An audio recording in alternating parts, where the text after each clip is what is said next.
Hello po sa inyong lahat mga ka-crypto. Ako po si Pinoy Crypto Trader at sa video na ito ay atin po pag-uusapan ang technical analysis po rito ng isang kilalang analyst tungkol dito kay Bonk. Yan, kung saan ay sa tingin niya ay si Bonk ay aakyat or mahihit niya ang presyong 40 digits 4. Ayan po ang ating pag-uusapan tungkol sa video na ito. Aalamin po natin yung kanyang dahilan kung bakit niya nasabi ang kanyang prediction na ito kay Bonk.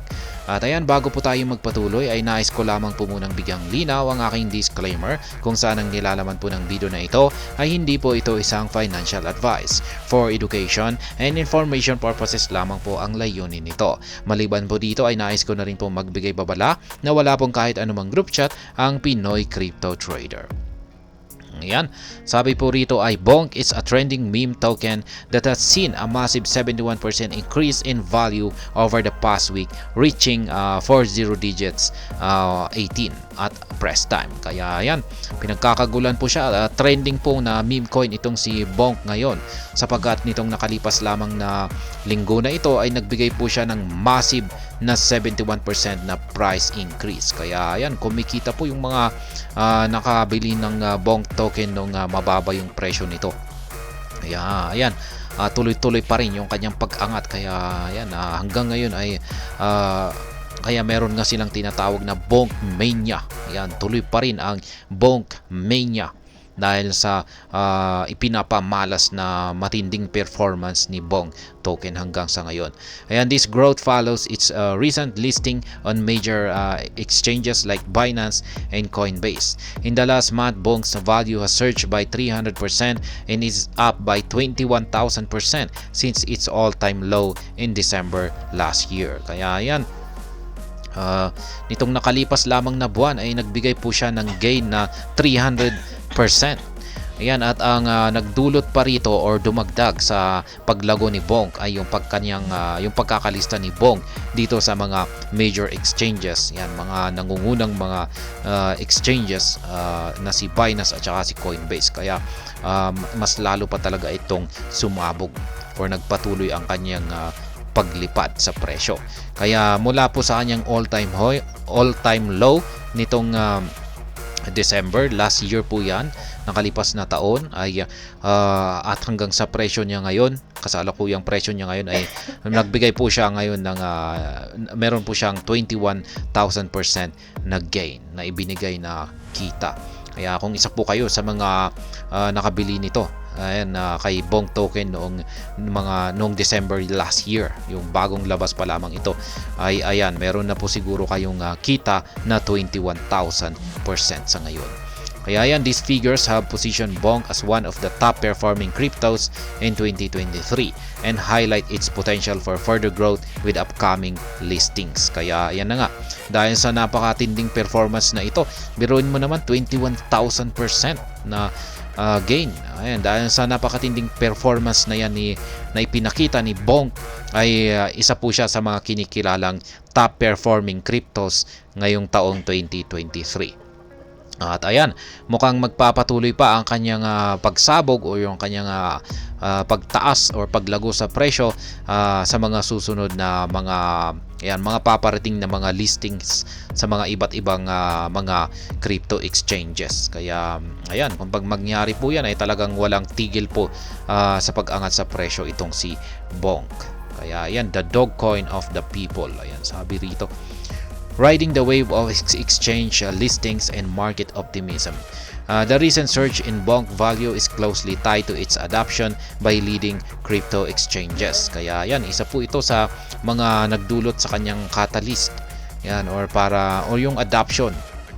Yan, dulot po kasi yan ng dalawang malalaking exchange na si Binance at saka si Coinbase. Kaya yan, last week Binance announced new spot trading pairs for Bonk with multiple trading pairs in response to growing user interest. Kaya yan, yan po yung latest na announcement naman ni Binance para dito kay Bonk, kung saan ay meron na po silang inilabas na isang bagong spot trading pairs para kay Bonk. Yan, multiple trading pairs. Kaya ayan, Kung nalilista po kasi ang isang meme coin sa isang exchange, lalong-lalo na kung isang napakalaking exchange, ay magdudulot po ito ng exposure sa napakalaking bilang ng mga users ng crypto exchange. At ayan, alam naman po natin na ang Coinbase at saka ang Binance ay laki po ng kanilang mga user base. Kaya nagkaroon po ng exposure si Bonk sa mga users, malalaking users na yan. Kaya ayan, ang impact po niyan ay talagang sumabog ang market price ni Bonk. Moreover, the listings from Coinbase and Crypto.com push Bonk's price to rise over 1,000% in mere weeks. Kaya yan, yung listing naman po ng Coinbase at saka si Crypto.com ay yan po ang nagdulot sa 1,000% na price increase or price surge ni Bonk sa loob lamang ng ilang mga linggo. In inclusion, major exchanges and Binance decisions to add Bonk to margin trading has been key in its price surge. Yan naman kay Binance. Moreover, Blockworks, as well a well-known crypto analysis platform, tweeted about Bonk's in 2023's top Coinbase listing. Ayan po si Blockworks. Ito naman po yung kanyang inilabas na crypto analysis tungkol dito kay Bonk. Ayan, on its daily chart, Bonk's price chart shows a steady upward trend over 2 months, forming an ascending channel pattern. This pattern suggests a strong ongoing buyer interest, particularly in the 0 digits 1 to 40 digits 1-3 price range. Kaya yan po yung nakita po ni Blockworks dito. Ayan, mula po ito sa daily chart time frame ng Bonk USDT. Ayan, datos po ito mula kay Bybit. At yan, meron po siyang dalawang tawag po rito ay ascending channel pattern. Yan, yung dalawang nakikita po natin dito na linya na yan. Ito po yung tinatawag na ascending channel pattern. At nakikita po natin na steady lamang yung trend, yung pag-akyat ng market price ni Bonk. Yan, at ito po ay nabuo po ito, binubuo po ng 2 buwan, 2 months po yung ascending channel pattern na ito. Kaya ayan, nagpapakita po ito na patuloy lamang po yung buyer interest or yung pwersa ng mga bulls na yan, tuloy-tuloy lamang po ito sa kanyang pag-angat sa presyo. Ayan, ang ascending channel na ito, maglalaro lamang po rito sa loob ng ascending channel pattern ang market price ni Bonk. Ayan, pero unti-unti pa rin po itong umaakyat. Ayan, umaangat sa presyo.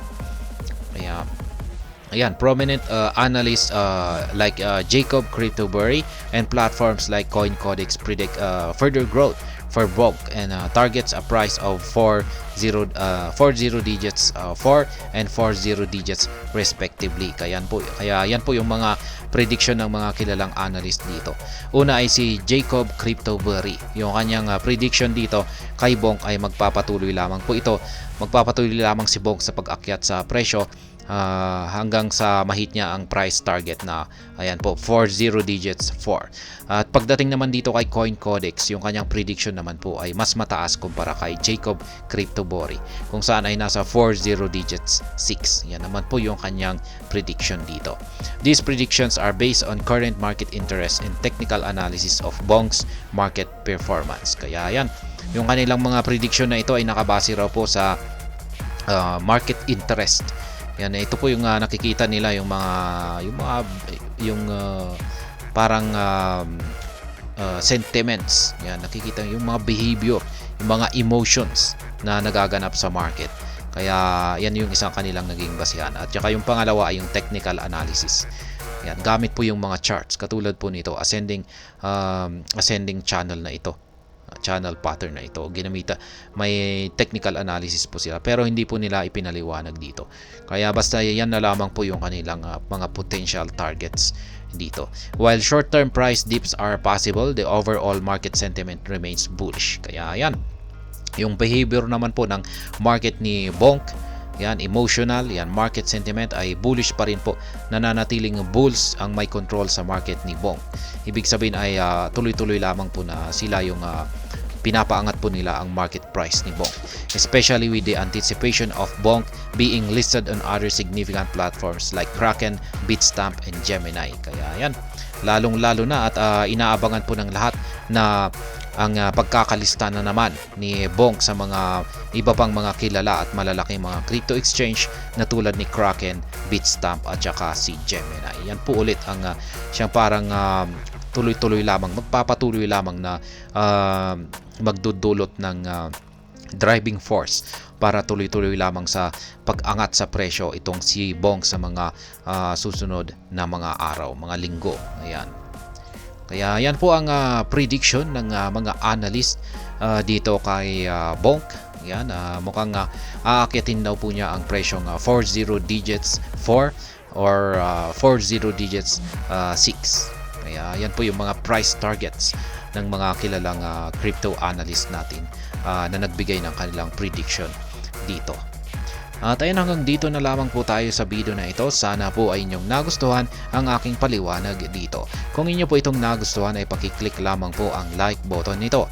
Para naman po sa mga bago lamang dito, kayo po ay aking inaanyayahan para mag-subscribe. Pakiclick na rin po ang bell icon nito dahil ito po ang siyang magsisilbing notification nito sa mga bago kong videos na akin pong ina-upload sa aking YouTube channel na ito. Marami pong salamat sa panonood. Ingat po tayo lagi at God bless po sa ating lahat.